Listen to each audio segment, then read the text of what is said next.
बिस्मिल्लाहिर्रहमानिर्रहीम। आज हम पढ़ेंगे कि कोऑर्डिनेट एक्सिस की रोटेशन या ट्रांसलेशन क्या होती है। तो उसमें सबसे पहले हम करते हैं कि ट्रांसलेशन ऑफ एक्सिस क्या होता है। इससे पहले मैं आपको कि मैं मैथमेटिकली जाऊं, बात इस तरह से है कि हम जिस वक्त बहुत सारे ग्राफ्स को स्टडी करते हैं तो ज़्यादातर हम ऐसे ग्राफ्स को स्टडी करते हैं, या स्पेशली आप कॉनिक सेक्शन की जब बात करते हैं तो हम ऐसे ग्राफ्स को स्टडी करते हैं जिनका रेफरेंस पॉइंट जो होते हैं या रेफरेंस उनको हम ले रहे होते हैं विद कोऑर्डिनेट एक्सिस। और कोऑर्डिनेट एक्सिस जो है उनके ग्राफ्स के जो एक्सिस होते हैं, समटाइम्स एक्सिस ऑफ रोटेशन होते हैं या समटाइम्स एक्सिस ऑफ सिमेट्री होते हैं, वो कोऑर्डिनेट एक्सिस के ऊपर होते हैं, तो उनको डिस्कस करना थोड़ा ईजी होता है।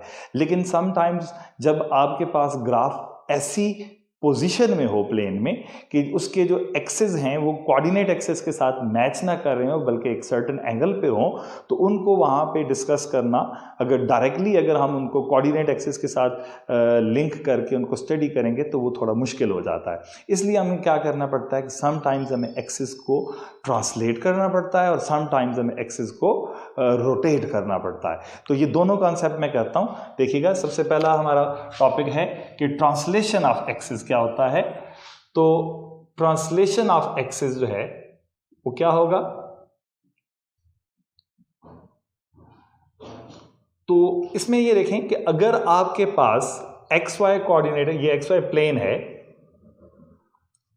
Small x and this small y, ये ऑरिजिन है। अब इस तरह से है कि आपका ग्राफ, सपोज कोई भी ग्राफ है वो लाई करता है यहां पर, तो देखें जब इस ग्राफ को आप देखेंगे, आप आगे पढ़ेंगे कॉनिक सेक्शन में कि इसको इलिप्स कहा जाता है, तो इसके जो maximum distance between the points होगा उनको जब हम ज्वाइन करेंगे तो वो इसके मेजर एक्सिस कहलाते हैं।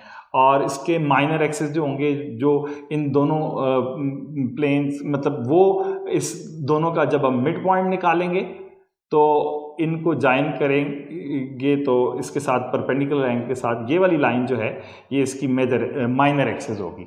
अब ये वाले कोऑर्डिनेट एक्सिस हैं, ये वाले एक्सिस ऑफ द कर्व कहलाते हैं।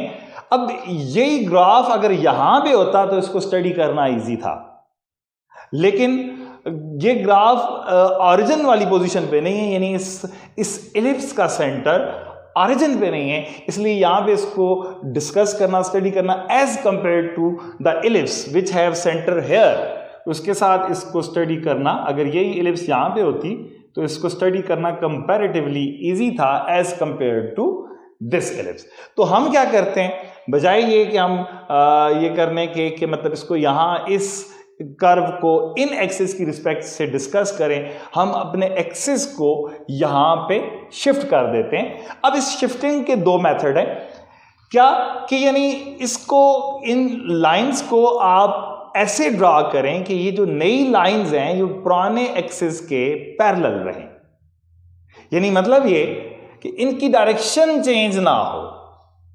तो इस टाइप की जो मूवमेंट ऑफ एक्सिस होगी, this is called translation of axis. यानी देखें, मिसाल के तौर पे ये आपके पास x axis, x y axis है, या एक्स वाई प्लेन है, ये आपका ऑरिजिन है, और आप इस पूरे एक्सिस को एक पॉइंट, यहां पे एक पॉइंट है, उस पॉइंट पे आप शिफ्ट करना चाहते हैं, and this point is h comma k point. ये ऑर्डर पेयर एच कामा के है, हम यहां पे इन एक्सिस को शिफ्ट करना चाहते हैं। तो ये हमारे पास सपोज न्यू एक्सिस हमने लगा लिए। अब इनको मैं नाम देता हूं कैपिटल एक्स का, और इसको मैं कैपिटल वाई कहता हूं। अब ये जो स्मॉल एच कामा के है, ये स्मॉल एक्स वाई की वैल्यू है।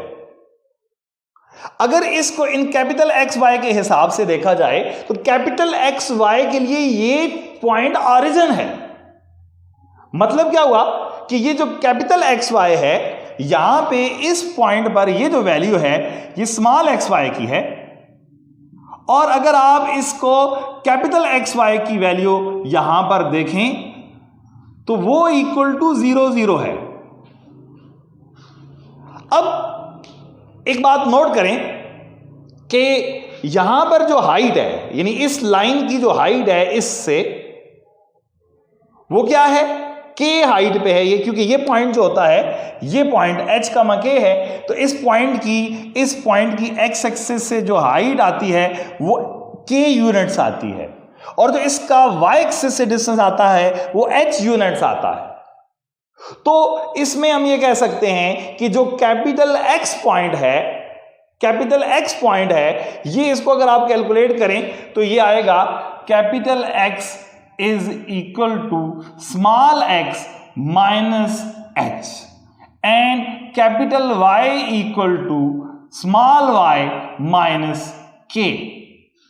कैसे, वो देखिए यहां पे y की वैल्यू क्या है, इस जगह पे y की वैल्यू है 0, क्योंकि ये x एक्सिस है। स्मॉल y की वैल्यू यहां पे 0 है, स्मॉल x एक्सिस पे स्मॉल y की वैल्यू 0 है। तो यहां पे कैपिटल x एक्सिस पे स्मॉल y की वैल्यू क्या होगी, तो कैपिटल x एक्सिस पे स्मॉल y की जो वैल्यू आती है वो क्या आती है, इसको आप इस तरह से कर सकते हैं। देखिए मैं यहां पे इसको एक्सप्लेन करता हूं कि on x axis small x axis y की वैल्यू क्या है 0, on capital X axis small y की वैल्यू क्या है, स्मॉल y यानी किसको रिप्रेजेंट करता है, हाइट को, तो इसकी वैल्यू है k। लेकिन on this x axis capital Y की वैल्यू क्या है 0। तो अगर आप इसको कैलकुलेट करें इन दोनों को, तो ये आ जाएगा y माइनस के इक्वल टू 0 है, और यहां पे क्या था y इक्वल टू 0 है। तो इन दोनों को कंपेयर करें तो capital Y will be equal to small y minus k. Similarly अगर आप, ये मैंने x एक्सिस के हिसाब से कैलकुलेशन की थी, अगर आप y एक्सिस के हिसाब से कैलकुलेशन करें तो वो क्या आएगा, सिमिलरली हम ये क्या कह सकते हैं, capital X is equal to small x minus h। अब ये दोनों जो इक्वेशन है इसको आप देखें इस फॉर्म में भी लिख सकते हैं, these two equations can be written as capital small x equal to capital X plus h and small y equal to capital Y plus k।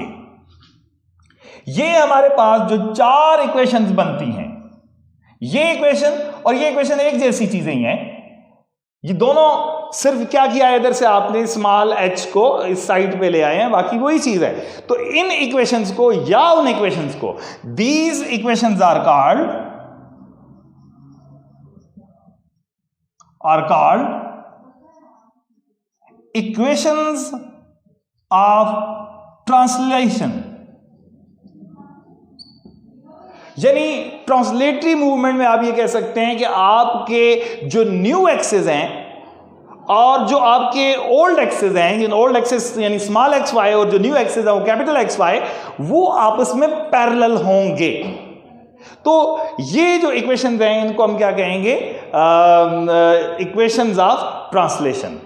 अब इसके बाद मैं एक और कॉन्सेप्ट इसमें करता हूं कि जो इक्वेशंस ऑफ रोटेशन वो क्या होती हैं, उसके कॉन्सेप्ट के लिए पहले हम ये करते हैं कि देखें, जिस तरह यहां पे ये मैंने इलिप्स बनाई थी, ये ओल्ड एक्सिस के साथ ये कंपेरेबल नहीं थी, या आप कह सकते हैं कि वहां पे इसका ऑरिजिन नहीं बनता था, तो मैंने इसको क्या किया, यहां से एक्सिस को शिफ्ट कर दिया। अब हम ये बात करते हैं कि अगर आपके पास, अब हम बात करते हैं रोटेशन ऑफ एक्सिस के बारे में, रोटेशन ऑफ एक्सिस के बारे में।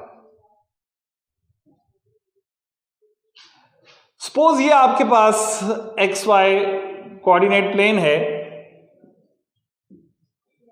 और आपका जो कर्व है, जिस तरह मैंने पहले एलिप्स का कर्व ड्रॉ किया था, वो ये है। अब देखें, अगर आप यहां पे एक्सिस को शिफ्ट भी कर दें तो क्या होगा, जो इसके एक्सिस थे, इसके एक्सिस आपको याद होगा, मैंने ये बात की थी मिसाल के तौर पे, ये देखें मैं इसके एक्सिस ये ले लेता हूं, सपोज ये इलिप्स के एक्सिस है।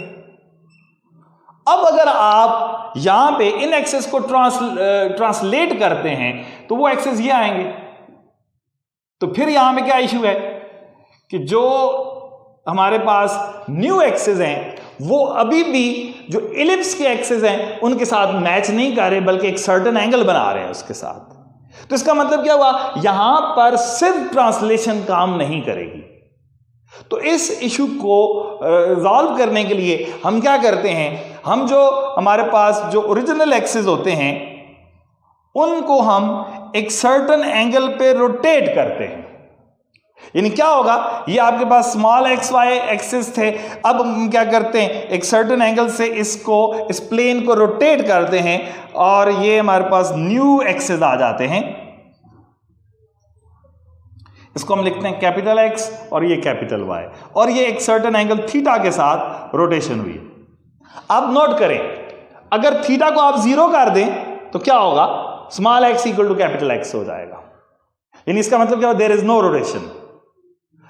तो अब एक चीज नोट करें, जिस तरह हमने इक्वेशंस ऑफ ट्रांसलेशन बनाई हैं, सिमिलरली हम इक्वेशंस ऑफ रोटेशन बनाते हैं। तो देखें, sometimes equations of rotation are also called equations of transformation. तो अब देखें इस तरह से है, हम क्या करते हैं कि यहां पे हमारे पास ये स्मॉल एक्स वाई एक्सेस हैं और ये इसके साथ दोनों साइडों पे मैंने क्या किया, यूनिट वेक्टर ले लिया। यूनिट वेक्टर मैंने लिख दिया इसको यूनिट वेक्टर आई, और वाई एक्सेस का यूनिट वेक्टर क्या होता है, स्मॉल जे के साथ आप डिनोट करते हैं। अब क्या होता है कि आप इन एक्सेस को रोटेट करते हैं। जब ऑब्वियसली जब आप एक्सेस को रोटेट करेंगे, अच्छा एक चीज और याद रखिएगा कि रोटेशन में आपका जो ओरिजिन है वो फिक्स है।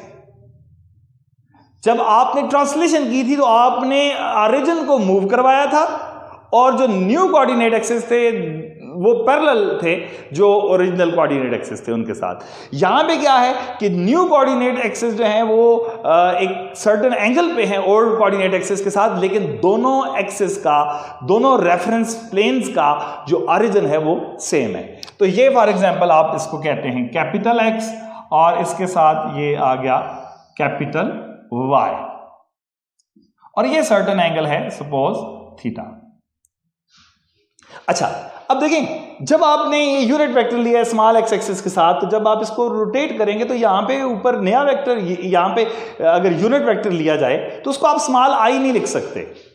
रीजन क्या है कि इस यूनिट वेक्टर की डायरेक्शन चेंज हो गई है, और जो स्मॉल एक्स एक्सिस के साथ यूनिट वेक्टर था उसको आपने स्मॉल आई के साथ, आई कैप के साथ डिनोट किया था। तो यहां वाला जो यूनिट वेक्टर आता है सपोज कैपिटल एक्स एक्सिस के साथ, उसको मैं नाम दे देता हूं कैपिटल आई यूनिट वेक्टर, क्योंकि इसकी डायरेक्शन जो है वो न्यू है। सिमिलरली यहां पे जो कैपिटल वाई के साथ जो यूनिट वेक्टर आएगा उसको मैं नाम दे देता हूं कैपिटल जे के साथ, जे कैप। अब हम क्या करना चाहते हैं, हम किसी भी पॉइंट का जो रेफरेंस है स्मॉल एक्स वाई के साथ, मैं उसके कोऑर्डिनेट्स को आपस में लिंक करना चाहता हूं। सपोज एक पॉइंट यहां पे है जिसके कोऑर्डिनेट्स हैं पी पॉइंट है एक्स वाई। अब देखें, जब भी आप किसी भी प्लेन के अंदर कोऑर्डिनेट्स की बात करते हैं तो वो किसको रिप्रेजेंट करता है, यानी आप मिसाल के तौर पे आपने कहा कि ये पी एक्स वाई है, तो इसका मतलब क्या होता है, ये एक्स एक्सिस है, ये वाई एक्सिस है। तो इस स्मॉल एक्स का मतलब होता है डिस्टेंस फ्रॉम वाई एक्सिस, ये स्मॉल एक्स है, और स्मॉल वाई का मतलब क्या होता है, डिस्टेंस फ्रॉम एक्स एक्सिस। इसका मतलब क्या हुआ, अब यहां पे स्मॉल एक्स वाई लिखा हुआ है, तो ये स्मॉल वाई जो है वो रिप्रेजेंट करता है ये हाइट को, स्मॉल एक्सिस से हाइट जो इसकी आ रही है, और स्मॉल एक्स जो है रिप्रेजेंट करता है इसकी स्मॉल वाई के साथ जो डिस्टेंस है। लेकिन अगर आप यही बात आप इनसे करेंगे तो obviously this is obvious that, ये देखिए इसका इस एक्सिस के साथ, इस कैपिटल एक्स एक्सिस के साथ जो परपेंडिकुलर डिस्टेंस है वो चेंज हो चुका है। हम ये जानना चाहते हैं कि अगर हम एंगल थीटा से रोटेट करें तो स्मॉल एक्स वाई की जो वैल्यू है, यानी वो कैपिटल एक्स वाई के हिसाब से अगर आप देखेंगे तो न्यू कैपिटल एक्स की वैल्यू और कैपिटल वाई की वैल्यू, इस जगह पे जो कैपिटल एक्स वाई कोऑर्डिनेट्स हैं वो किसके इक्वल आएंगे। तो ये हमारा मेन क्वेश्चन है, और जो इक्वेशंस आएंगी उन इक्वेशंस को हम क्या कहेंगे, इक्वेशंस ऑफ रोटेशन या इक्वेशंस ऑफ ट्रांसफॉर्मेशन। तो उस काम के लिए मैं क्या करता हूं, मैं इसको यहां से इस फिगर को स्प्लिट करता हूं। यानी सपोज आपने क्या किया, ये यूनिट वेक्टर आपका था आई, मैं सिर्फ यूनिट वेक्टर तक की इसमें से इसको इधर अलग से डायग्राम बना के रिप्रेजेंट करता हूं। अच्छा, यहां पे क्या था, यहां पे आपके पास था स्मॉल आई यूनिट वेक्टर।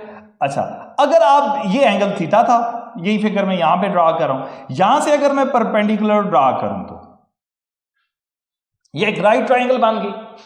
अब इस राइट ट्रायंगल में आपको पता है कि ये जो हिस्सा होगा ये क्या होता है, आई कॉस थीटा के इक्वल, और ये क्या होगा आई, अगर आप इसकी लेंथ को देखें, सॉरी इसको मैं इस तरह करता हूं, यू डिनोट कर देता हूं आई कैप के साथ, आप इस तरह से भी लिख सकते हैं।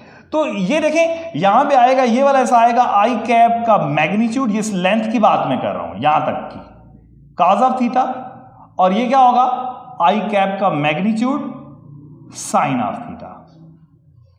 अब आई कैप क्योंकि यूनिट वेक्टर है, इसका मतलब क्या हुआ कि ये आपके पास ये बन गया, इसको मैं और स्प्लिट कर देता हूं यहां पे, ये आपके पास आ गया cos थीटा, ये है थीटा, ये आ जाएगा साइन थीटा, क्योंकि आई कैप का मैग्नीट्यूड 1 है तो 1 इंटू साइन थीटा रह जाएगा, और ये आई कैप वेक्टर। अगर आप इसको अब ये देखें, ये जो स्मॉल cos थीटा है ये किसके साथ पैरेलल है, ये x एक्सिस के साथ है, और ये स्मॉल y एक्सिस के साथ है। तो अब हम इसको अगर लिखेंगे तो इसको मैं यूं लिख सकता हूं कि मैं क्या करना चाह रहा हूं, यहां पे मैं यूनिट वेक्टर कैपिटल I को मैं इन terms of unit vector small i and j लिखना चाह रहा हूं। तो क्या बनेगा, ये capital I cap is equal to cos theta I this plus sin theta j, क्योंकि आपको पता है कि ये इसके साथ यूनिट वेक्टर I होगा और y के साथ यूनिट वेक्टर j होगा। तो ये कैपिटल I की वैल्यू, I कैप की value in terms of small i j होगी। अब एक चीज नोट करें, कैपिटल I का angle with small x axis क्या था, थीटा, तो कैपिटल J का एंगल विद स्मॉल एक्सिस क्या है, थीटा प्लस 90 हो जाएगा, क्योंकि ये 90 का एंगल होता है कैपिटल X और कैपिटल Y के साथ। तो मैं क्या करता हूं, सिमिलरली लिख देता हूं, और मैं डायरेक्टली लिख दूंगा कि J cap is equal to cos of theta plus 90 I और plus sine of theta plus 90 J। अब हम क्या करते हैं कि इसको आप सॉल्व कर लें, ये जब आप सिंप्लीफाई करेंगे तो ये आएगा j cap is equal to, अब cos थीटा प्लस 90 को आप ओपन कर लें तो ये आता है cos theta cos 90 minus sine theta sine 90, तो माइनस साइन थीटा I आ जाएगा, और ये आ जाएगा sine theta cos 90 plus cos theta sine 90, तो ये plus cos theta small j आ गया। तो ये बहुत इंपॉर्टेंट दो हमें रिलेशन मिल गए, कैपिटल I के लिए और कैपिटल J के लिए। अब हमारा मकसद क्या था इन दोनों वैल्यूज को निकालने का, तो वो हम इक्वेशन निकालना चाहते थे। अब जरा इसको देखिएगा, मैं दोबारा डायग्राम को बनाता हूं। यहां पे आपके पास पॉइंट था PXY, और इसी पॉइंट को आपने नाम दिया है P कैपिटल XY, लेकिन ये दोनों रेफरेंस सिस्टम अलग है। ये जो कैपिटल X है और कैपिटल Y है, मैं डिस्टेंस को रिप्रेजेंट करता हूं, ये पॉइंट जो है, मतलब ये वाला जो डिस्टेंस है ये कैपिटल Y है, ये कैपिटल X एक्सिस के साथ था इस पॉइंट का, और ये जो डिस्टेंस है ये कैपिटल X है। इसी तरह इसका ये जो हाइट है ये स्मॉल y है, और ये जो डिस्टेंस है इसका वो स्मॉल x है। लेकिन एक बात नोट करें, आपका जो वेक्टर है वो चेंज नहीं हुआ दोनों एक्सिस में। क्यों? कि आपका जो ऑरिजिन है वो उसी जगह पे है, और ये पॉइंट P भी अपनी जगह से चेंज नहीं हुआ, यानी OP वेक्टर दोनों एक्सिस में सेम है। तो हम क्या करेंगे, यहां पे हम लिखते हैं OP वेक्टर, देखें मैं इसको लिखता हूं, OP vector is equal to OP vector एक ओपी वेक्टर में लिखूंगा in terms of capital X Y coordinates और एक ओपी वेक्टर को मैं लिखूंगा in terms of small x Y coordinates. तो इसको देखें, मैं ये लिख सकता हूं x i plus y J is equal to capital X I cap plus capital Y J cap. अब इन कैपिटल आई और कैपिटल जे कैप की वैल्यू हमने in terms of small i j लिखी हुई है, तो मैं क्या करूंगा, इस वैल्यू को यहां पे रिप्लेस कर देता हूं। तो ये आ जाएगा X I Y J is equal to capital X और आई कैप की वैल्यू क्या है, कॉस थीटा आई plus sine theta J plus Y, मैं इधर जगह कम है इसलिए नीचे लिख रहा हूं, या चले यहीं पे लिखता हूं वाई, और जे की वैल्यू क्या है, माइनस साइन थीटा आई प्लस कॉस थीटा जे। अब चले इसको मैं यहां पे लिखता हूं, plus y minus sine theta आई प्लस कॉस थीटा जे। अब इसको आप लिख सकते हैं, चेक कर लें, इसको सिंप्लीफाई जब आप करेंगे मल्टीप्लाई करने के बाद तो ये आ जाएगा x cos theta minus y sine theta और आई प्लस यहां पे आएगा x sine theta plus Y cos theta j, cap की फॉर्म में लिख लें, ठीक है। अच्छा, यहां से कंपेयर करें, अब दोनों साइडों को हम कंपेयर कर सकते हैं। इधर हम कंपैरिजन नहीं कर सकते थे, वजह क्या थी कि यहां के यूनिट वेक्टर चेंज थे, लेकिन इसके और इसका यूनिट वेक्टर अब सेम है, लिहाजा हम कंपैरिजन कर सकते हैं। तो कंपैरिजन से आएगा x equal to capital X cos theta minus capital Y sine theta और y small y is equal to capital X sine theta plus Y cos theta. तो ये आपके पास एक्स वाई की value in terms of capital XY आ गई when the axes are rotated through an angle theta। In equations को अगर हम solve करें for capital X and capital Y तो आप XY capital X और capital Y की value in terms of small x and small y भी लिख सकते हैं। अब इनको हम क्या कहेंगे, these are called equations of rotation या समटाइम्स इक्वेशंस ऑफ ट्रांसफॉर्मेशन। अच्छा, एक चीज और मैं बताता चलूं, एक रफ सा चेक है, यानी मैंने यहां पे आपको बताया था कि अगर आप एंगल को जीरो करेंगे तो स्मॉल एक्स और कैपिटल एक्स ओवरलैप कर जाएगा और इस तरह मतलब वो एक ही एक्सेस होंगे। तो आप देखें यहां पे एंगल को थीटा को जीरो पुट करके देख सकते हैं। When theta equal to zero तो cos 0 1 हो जाएगा, साइन 0 0 होता है, small x equal to capital X आएगा और small y equal to capital y आ जाएगा, mean there is no rotation. तो ये जो इक्वेशंस हैं ये आगे बहुत ज्यादा यूज होंगी whenever we are studying the curves which have axes not parallel to the coordinate axes. तो ये इंशाल्लाह ताला इससे हम आगे चलेंगे। इन इक्वेशंस को क्या कहा था, मैं नेक्स्ट क्लास में इसकी जो दूसरा हिस्सा है वो भी लिखूंगा कि इक्वेशंस ऑफ अगर एक्स वाई की वैल्यू फिर हम इसको आगे लेकर चलेंगे। तो ये हैं इक्वेशंस ऑफ रोटेशन। तो आज के इस लेक्चर में हमने क्या पढ़ा कि ट्रांसलेशन ऑफ एक्सेस क्या होते हैं और रोटेशन ऑफ एक्सेस क्या होते हैं। तो इंशाल्लाह हम नए लेक्चर्स में इससे आगे लेकर इसको चलेंगे और इसके यूज़ को हम देखेंगे।